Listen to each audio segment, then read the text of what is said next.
So basically, this is a series where I take a fully made deck and break it down to as budget as I possibly can while still keeping it competitive in the meta.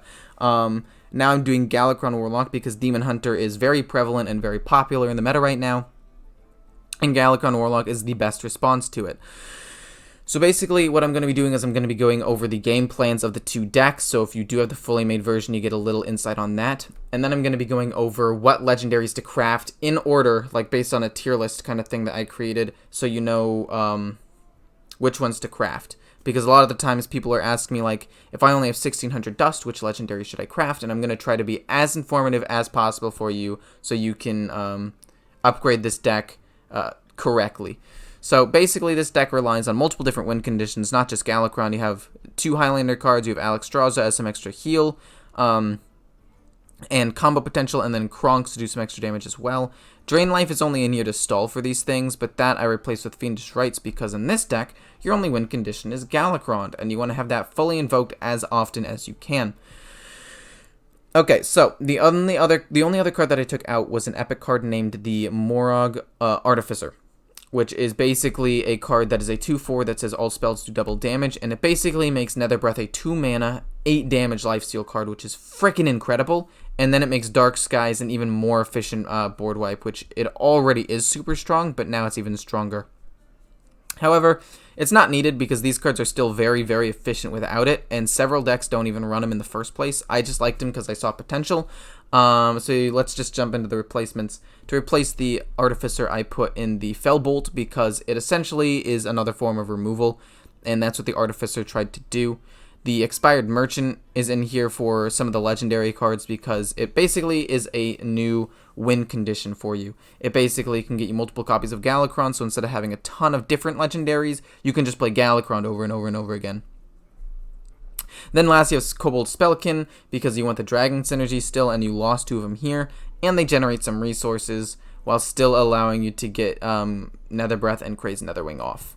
So the order of legendaries you should craft is Kronks first. Kronks is good in every single Galakrond deck. He's kind of a staple in all Galakrond decks. He's neutral, and he synergizes with your one main win condition in this deck, which is just Galakrond for right now. So in terms of a singular legendary upgrade, this is by far the best. Zephyrus is number 2 because he is extremely strong just on his own. I think he's the best standalone legendary in the game, arguably, other than like maybe Siamat, because Siamat doesn't make you limit your entire deck. That being said, Zephyrus, you're going to draw your cards very efficiently with Warlock just because of your hero power and some draw cards. So you're going to get the Highlander synergy off, so he's very good in this deck as well. He's only slightly above Dragon Queen Alexstrasza because he gives you the perfect card and is cheaper, so he's just a little more versatile. But Dragon Queen Alexstrasza is almost on par with Zephyrus and is a pretty important craft, in my opinion. Next is Alexstrasza. Alexstrasza is only ahead of the Artificer because it can be used in other combo decks and stuff, and it has Dragon synergy, whereas the Artificer does not. But that being said, because this is an epic, if you don't have that much dust or you're trying to upgrade this deck in the best way you can but like save dust, and it's a choice between these last 2 cards, I might choose the Artificer. It's a little bit of a weird situation. It really depends on how much dust you have. If you have enough dust to create a whole legendary and you're comfortable with it, Alexstrasza. But if you want to save a little bit of extra dust, or you just don't have enough dust for a legendary, the Artificer is the perfect card for you because it allows for better board control, more lifesteal, and it's a pretty strong minion on its own as a 2 mana 2/4. So let's just jump into the gameplay now. So Druid.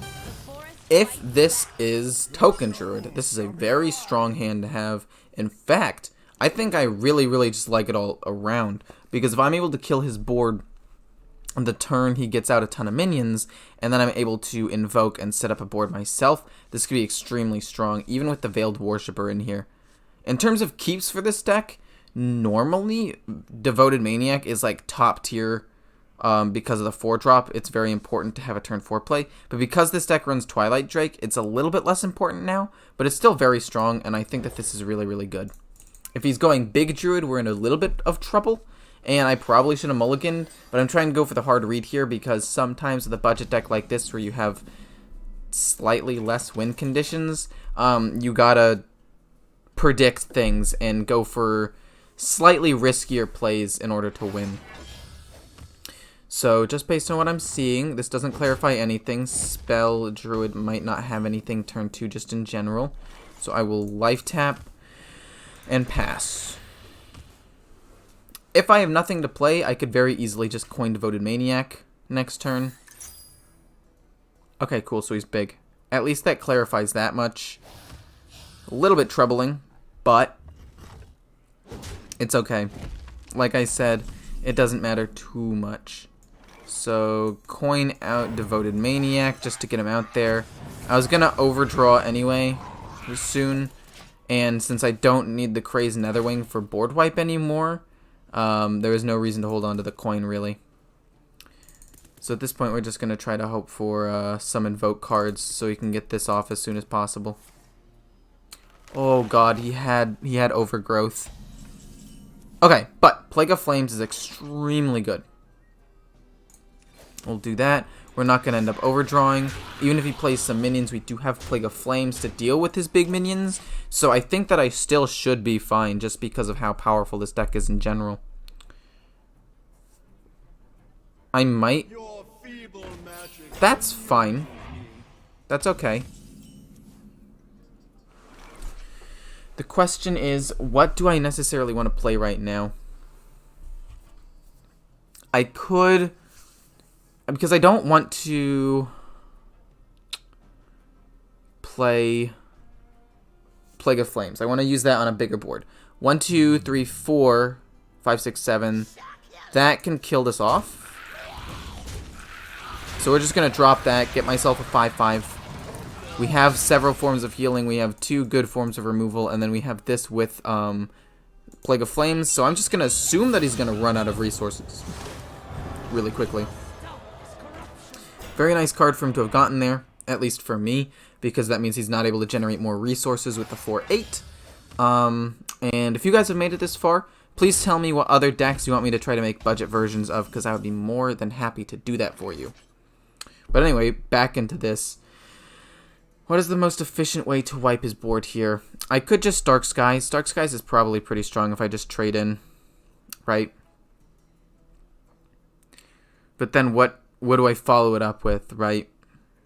I can't just Dark Skies this, right? That would be kind of wasteful. Or alternatively, because I have such good, like, cards in hand and removal, I think it's just good to wipe the board since I can. Like, that's 8 damage. This just kills everything.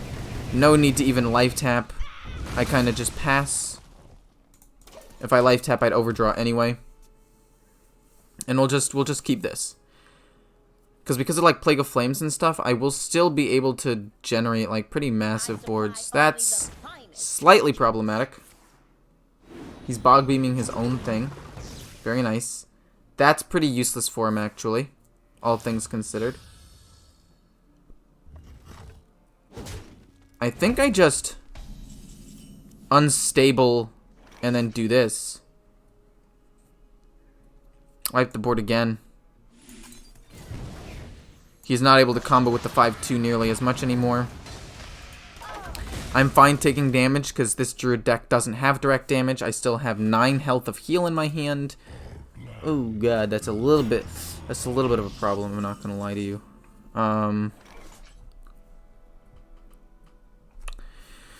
Okay.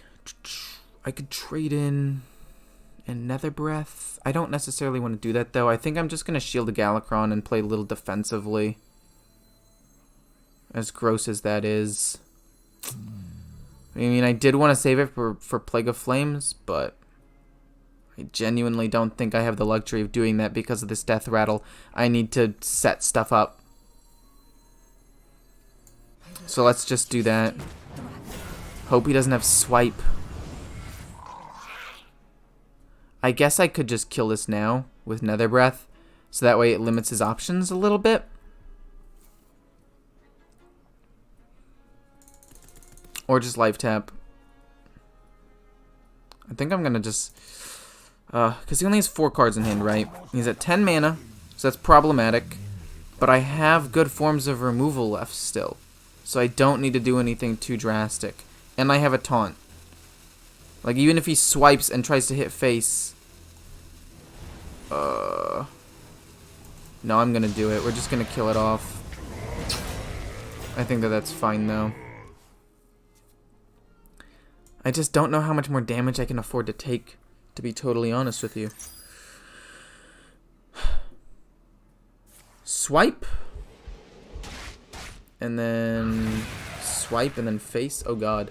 That's actually really bad. Okay, well, Dark Skies does deal with that.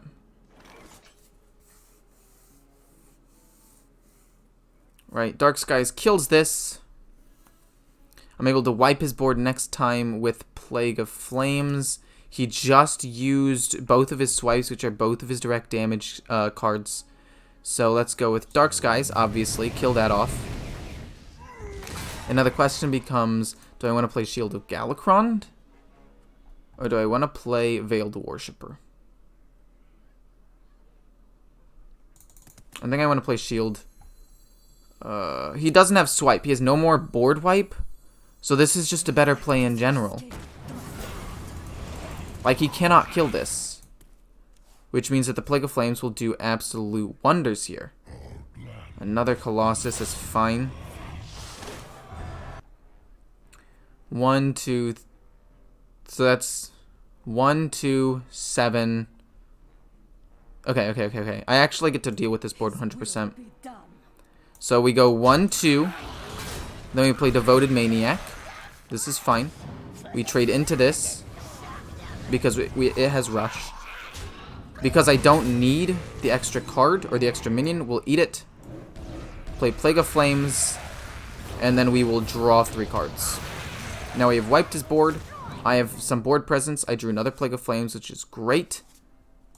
Another Invoke card, which is also really, really strong for me here. And I think I'm in a good spot. I've had to use a lot of my stuff, but that's actually really good because that means the most efficient thing he can do is like a 4/6, which it does not appear that he has. This is a very good, important turn here for setup for me. I get to draw 3 more cards. Wrath I don't care about at all. I'm going to be able to draw more cards and really just fill my board here. Sacrificial Pact is fantastic, but I still do want to draw more cards. If I can draw Galakrond, that would be great. Sadly, I did not. So let's just develop a little bit more of a board here. No need to life tap. I have a very full hand as is with multiple ways of drawing cards. And I'm still somewhat low on health. Like, if he does somehow develop a board here, I could potentially get wrecked. It's totally fine. I'm thinking Cultist. Oh my goodness, no Galakrond's a tilter. I'm gonna be honest with you. He has no swipe though, so we're gonna do this. Then we're gonna Sacrificial Pact that to gain some life. Kobold Spellkin to get some extra spells just in case. Both of these are pretty solid, I'd say. And then we hit him in the face with these 2. And then let's just generate some more resources, I guess. Transforming this 3-drop might not be bad, to be honest. But discovering a spell is probably better. So let's just discover a spell. Soulfire for a little bit of extra damage. Maybe to get a final push. I like that. And I think I won. That doesn't really matter. I can still deal with that really effectively. Oof. I probably should have given that plus health, to be honest. Boom, boom, boom.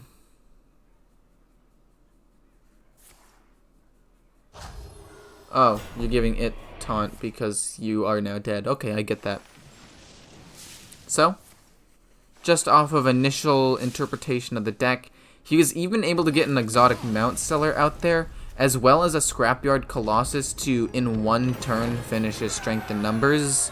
He also got Frizz off, and he got the Overgrowth off on curve with double swipe to deal with my minions. I think that this was pretty optimal for this guy, and I still was able to deal with it. So if that proves anything, at least this proves that this deck is at least viable. I didn't even need Galakrond. Don't go anywhere, okay? This is just a friendly reminder to like, comment, subscribe, and hit the notification button because it'll help me out, and it'll help you guys out to see more content made by me where I go over all of my plays, why I do things, and when I do make misplays, which you will see in the future of this video and in other videos to come, I explain why they're misplays so that way I can try to help you guys learn how to play the games better and certain decks better, and yeah, it's going to be pretty much all just good content like this. And now jumping into the next game. Okay, so this is the deck it was designed to beat. Into this matchup, I actually don't think this play is as important as just surviving. Devoted Maniac is a really, really good turn 4 play, though, so we're going to keep that.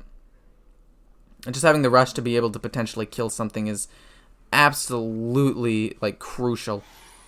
So, we're going to hope for the best here. Honestly, I think we just unstable kill that. And then we can save Sacrificial Pact for something later. We'll just kill it off and pass. I mean, I'll win this game later on if this game drags out. So, I'm fine with that. We'll life tap. That's fine. I might coin Devoted Maniac. We'll see. That's going to be the 4-2. Honestly, just Sacrificial Pact the 4-2. Just Sacrificial Pact the 4-2. And then play the Cultist. And then one of two things happens here. One, he doesn't trade in. And then I trade in myself with Devoted Maniac and I take control of the board. Or two, he does trade in. And I just play slow. Going face here. Oh my gosh, he's going full face here. Okay. That's fine. We'll just play Crazed Netherwing. Wipe his board real quick like, you know. Totally fine on that one. Hit. Coin. Crazed Netherwing. Wipe the board. And then we have this play to wipe the board again if we need to. And then we'll be able to draw some cards. This deck is actually still very strong. It's surprising. Ooh, okay. He's willing to take a lot of damage to kill that. Don't know how I feel about that. But I think I want to play Devoted Maniac just because.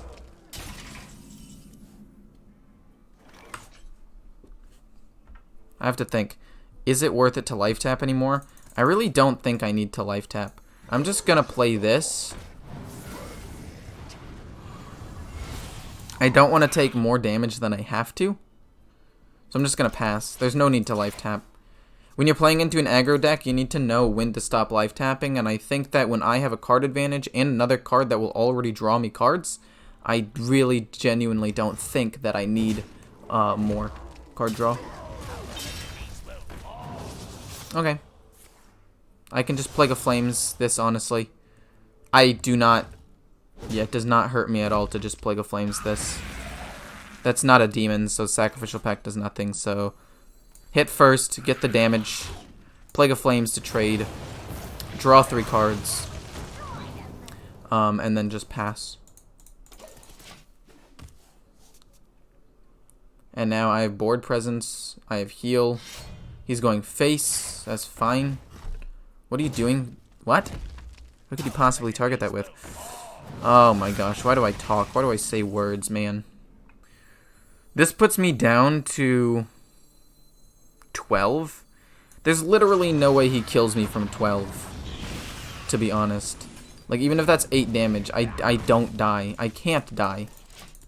So, I'll just take this. I'll heal a little bit more. Or just play Galakrond next turn. And it's fine.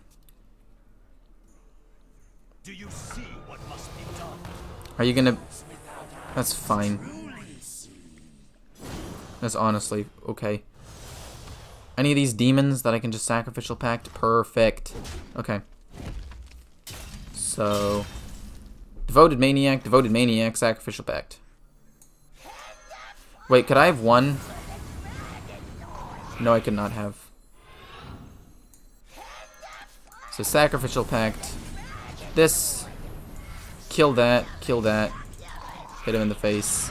And win another game. I-Beam does technically... No, it doesn't save him here. I was thinking it could if he has something to do 1 damage to everything, but his hand is entirely empty, so it doesn't matter. Well played, my dude. Well played. Another Demon Hunter, which means we definitely keep this. We definitely keep this.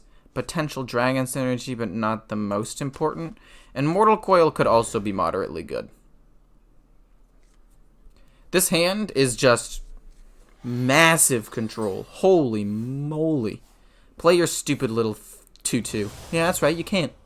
You can't do it.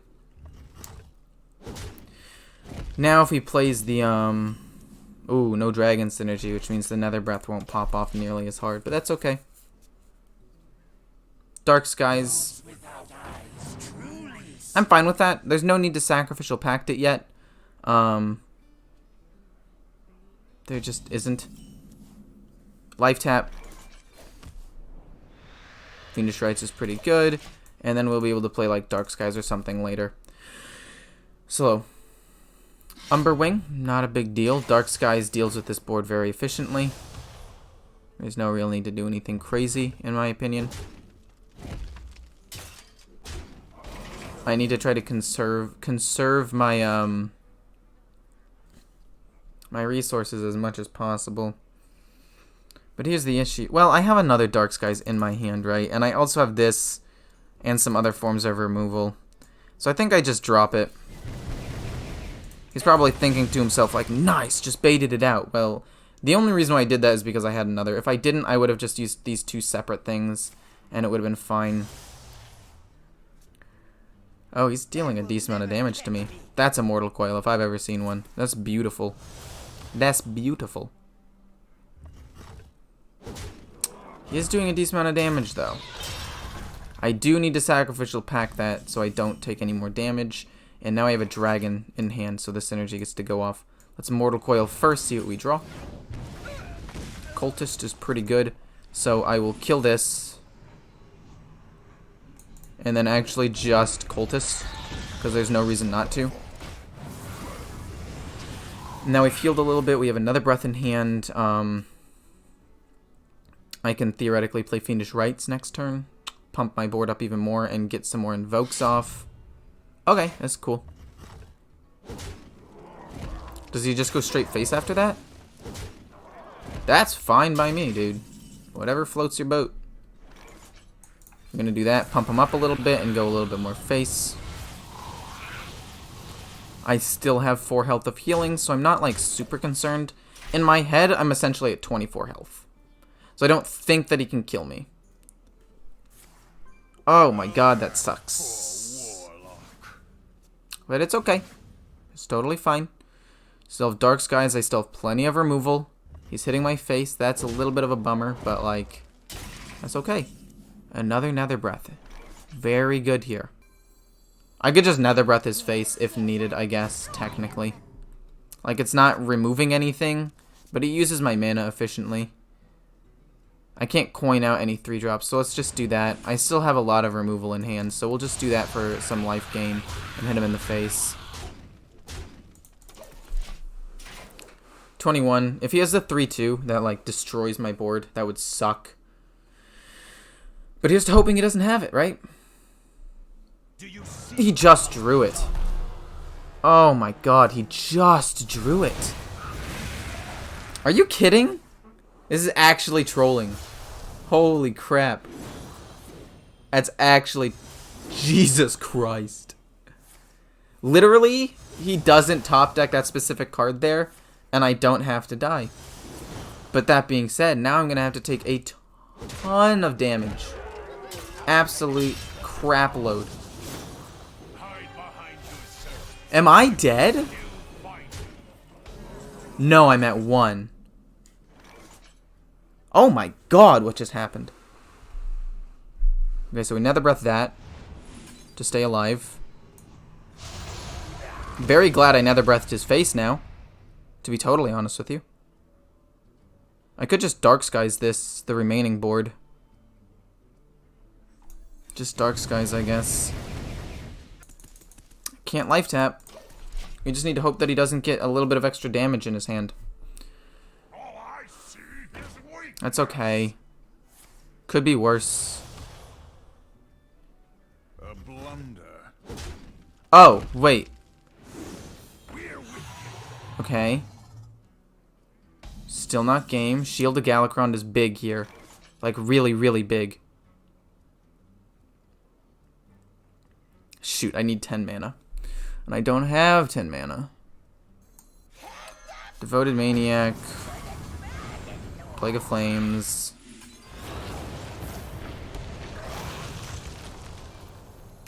I just don't want to die this turn, you know? So let's just draw 3. Okay, if I don't die this turn and I get Sacrificial Pact off, I can win. I just need to not die this turn. God, I can't believe he top decked the perfect card that one turn, man. Stop it. Wait, that's fine. That's fine. Oh my god, that's fine. Oh my god, that's actually great. Cool, okay, so I win. Then rush Mortal Coil. And then eat. Wow. Woo-wee. We actually pulled this out, unless he has, you know, the 8 mana gain 8 damage card, which I'm hoping he doesn't. But then after this next turn, I play Shield of Galakrond, and I am set. Okay. Not great, but still totally fine. 9, 10. I can do 16 damage to him. Well, that's tilting. Hit. I don't need to get him down that low. Like, he would have been to 7. I couldn't have killed him anyway. Taunt. And then 2 of these guys. He can't get over the taunt. Oh my god, I can't believe I won. Whew, okay, well, anyway, this deck has proven to still be pretty good. I'm playing at rank 3, as you can see. I'm 3-1 with the deck. The only deck that I lost to is a Burn Mage or a Spell Mage that had no minions, so essentially I wasn't able to use any of my removal and he won, which really sucked. But I basically just lost the game without being able to play any cards, and it wasn't even an interesting game to begin with. And other than that, the other 3 games I won pretty well. I had to play well to do it, but I did win. So this deck is 3-1. Never held my breath for that long. Dude, that was such a stressful game. My god.